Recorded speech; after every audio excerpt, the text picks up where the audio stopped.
The conflict in Ukraine has been going on for nearly a year now. Well, if you don't count the civil war that's been going on since 2014, of course. And after a year of fighting, the borders of the front line look like this. As we can see, Russia has not occupied half of the country and toppled the government in Kiev as many expected them to do in the first days. Nor has Ukraine been able to push Russia out of Crimea by 2023 as many expected in the West after Ukraine was able to successfully take back Kherson and parts of Kharkov back. Although Russia has been making a few gains around Bakhmut and the north of Lugansk, Ukraine is expected to receive more than 100 Western tanks in a few months, which may or may not change the situation. On top of that, fears of a huge Russian offensive from the north still looms over the Ukrainian army. This begs the question, how will the conflict in Ukraine end? In order to answer this question, I will be analyzing 4 potential scenarios which will depend on what Russia and Ukraine both want and how much Russia and NATO are willing to gamble in order to win. Scenario 1. A total Russian victory. In order to look at this scenario, we must first understand what Russia wants. Russia has stated many times that there can be no peace without Ukraine accepting the 4 newly incorporated territories of Zaporozhye, Kherson, Donetsk, and Lugansk as part of Russia. This also includes Crimea and Sevastopol that were integrated into Russia in 2014. The head of the Kharkov Russian military administration also stated that a referendum would be held in Kharkov as soon as the territories were liberated, which means that Russia also plans on incorporating that. Areas like Sumy, Chernigov, Poltava, and Dnipro are all considered to be Russian cities by many in the Russian elite. However, they still have a varying degree of support for Russia. Chernigov, for example, mostly voted for a pro-Western candidate in 2010. However, if Russia was able to successfully push the Ukrainian army out of these areas, it is expected that they would still be integrated into Russia to serve as a buffer for the Russian mainland. Now, if we look to the south, Russia left Kherson City in November. However, as mentioned earlier, Russia will only sign a peace treaty after Ukraine has left or been kicked out of that area. This shows us that Russia is planning to cross the Dnipro River sometime again in the future. If we look even further west, Odessa and Nikolaev are also considered to be pro-Russian cities by many in the Russian elite, and Odessa even had pro-Russian protesters calling for a secession from Ukraine in 2014. On top of that, Odessa is the largest port city in all of Ukraine, and it is even larger than any other of Russia's port cities in the Black Sea, including Sevastopol and Crimea. Odessa is also the main doorway for Ukraine's trade with the outside world. Without Odessa, Ukraine would become a landlocked country and their GDP would fall dramatically. Not only that, but connecting Odessa and Nikolaev to Kherson would also provide Russia with a corridor to Transnistria, which is a pro-Russian breakaway state from Moldova. This is something a lot of the Russian elite has been talking about lately. By establishing a land corridor to Transnistria, Russia could pressure Moldova even more into changing its pro-Western course if they do not simply outright invade it. Transnistria, for example, also claims that Moldova is occupying part of the land, just as the Donbas republics did. Russia also wants Ukraine to change their constitution to allow Russian to be spoken more freely in society, because it is currently banned in public workplaces and in the media industry. They also want Ukraine to never join NATO, limit their armed forces, and also remove any far-right elements in society. Russia essentially wants the government in Ukraine to change and become pro-Russian again. A total Russian victory would look like this. It would allow Russia to continue exerting their influence in the region and pretty much make it extremely hard for Ukraine from openly rebelling again.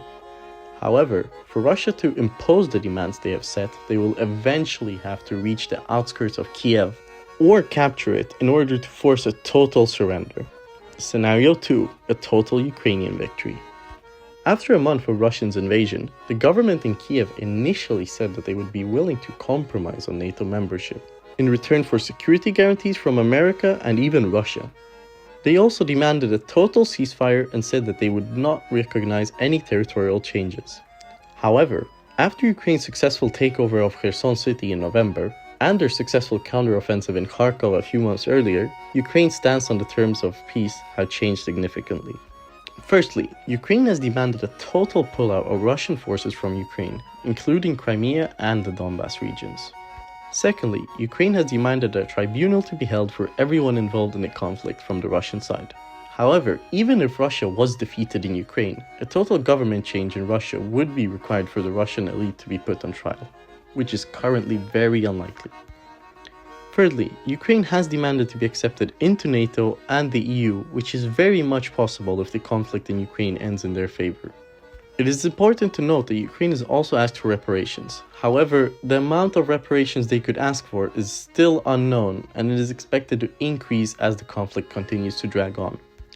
A total Ukrainian victory would look like this. However, for this to happen, Ukraine will have to capture Melitopol to cut off Crimea. By capturing Melitopol, they could destroy the Kerch Bridge. They would also have to take the heavily fortified cities of Lugansk and Donetsk in the Donbass, which they are hoping to do with the newly delivered Western weapons. Scenario 3. Stalemate.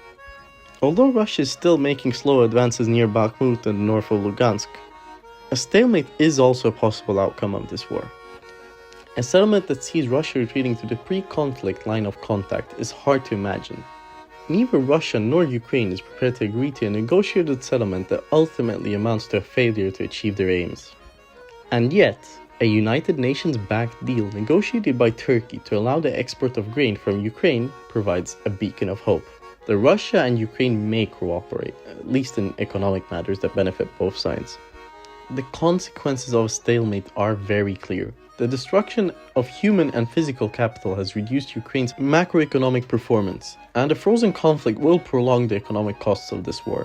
While post-conflict states often experience a rapid economic rebound, a frozen conflict is very unlikely to follow such a path. Furthermore, sanctions that limit Russia's agricultural exports will remain while Ukraine's most industrial lands are ravaged by this war. Exports from occupied lands in the east and south will be limited to Russia and its allies, both of which are not able to trade on international markets due to economic sanctions. Ultimately, a frozen conflict will ensure that the global economic crisis persists. So, this scenario of the conflict is something many large outside powers want to avoid, especially those struck by high grocery prices, increased fuel prices, and inflation in general. Scenario 4. The Korean scenario. As I mentioned earlier, a stalemate is something most outside powers, including the ones involved, want to avoid. Ukraine and Russia both want completely different things. Ukraine is being funded by the West to continue their fight, and Russia is seeking to counter this by limiting Ukraine's potential to harm the predominantly pro-Russian areas of the country. If we look at a map from the Ukrainian presidential election in 2010, we can see that Ukraine is very divided. It is clear that West Ukraine and Lvov is a hotbed for nationalist and European movements, whilst the Donbass and Crimea used to be a hotbed for closer integration to Russia. The other regions mostly remained the same in their stance on the West and Russia. This is important for us to understand, as it gives a clearer picture of which regions Russia is mostly aiming for. However, as the West is pouring in aid into Ukraine, crossing the Dnieper River and taking back Kherson to push into Odessa may be extremely challenging for Russian forces. Similarly, if a Russian offensive was to happen from the east or north of Ukraine, it is expected that the country would end up being divided in half along the Dnieper River to limit Ukraine's potential from harming mainland Russia. A divided Ukraine along the Dnieper River would also make the arrival of Western tanks practically useless, as the river is extremely wide and acts as a huge natural barrier. A Korean scenario in Ukraine would still result in economic fallout, but the West and Russia may finally agree to stop fighting in exchange for some sanctions to be lifted. However, similarly to the Korean scenario, both sides would still want part of their territories, and the regions would still remain extremely volatile, with each side arming themselves for a potential new conflict. For Russia that escalated this conflict in 2022, this would not be a total victory, and they would still want to secure more land near Odessa and Kherson. It would also leave Transnistria completely exposed for outside intervention. If Ukraine were to join NATO after this, it could lead to the outbreak of World War III in a similar way to the Danzig situation in 1939, when Germany demanded a land bridge to connect their German-speaking lands in the east. Although this is of course a very far-fetched speculation, no one imagined that the conflict would start in February 2022, except for occasional reports that an invasion might happen. By looking at all of these outcomes, a Korean scenario seems the most unlikely, as both regions would simply be gearing up for another bloody war, which is something each side wants to avoid. For now, it is impossible to tell if either side will get what they want, because both Russia and NATO are still willing to pour more resources into Ukraine and gamble on their own side winning. However, by analyzing each scenario, it is very clear that a stalemate is unlikely to end the conflict as a whole.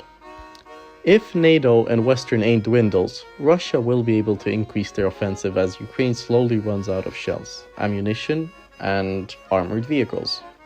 However, if NATO ramps up their support and Russia is unable to keep up with the production demands of the war, a total Ukrainian victory is also possible. Determination on either side is what will ultimately decide the end of this conflict. Good night.